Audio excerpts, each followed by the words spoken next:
என்னுடைய நகை காணவில்லை அப்படின்னு சொல்லிட்டு கம்ப்ளைண்ட் கொடுத்தப்பட்ட அந்த நிக்கிதா அவங்க யாரு? அது மட்டும் இல்லாம அஜித்குமார் மட்டும்தான் இதுல பாதிக்கப்பட்டிருக்காரா இவங்களால அப்படின்னு பார்க்கும்போது அஜித்குமார் போல நிறைய பேர் இவங்களால ஏமாற்றப்பட்டிருக்காங்க, பாதிக்கப்பட்டிருக்காங்க. இப்போ கடைசியில அவங்களால ஒரு உயிரே போயிருக்கு. இந்த நிக்கிதா யாரு, இவங்க பேக்ரவுண்ட் என்னன்றத பத்தி பார்க்கலாம்.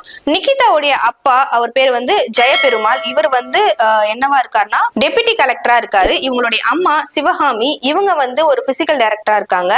அவங்களுடைய அண்ணன் கவின் PhD முடிச்சிருக்காரு. நிக்கிதா இப்போ ஒரு கவர்மெண்ட் காலேஜ்ல ப்ரொஃபஸரா வேலை செஞ்சுட்டு வராங்க.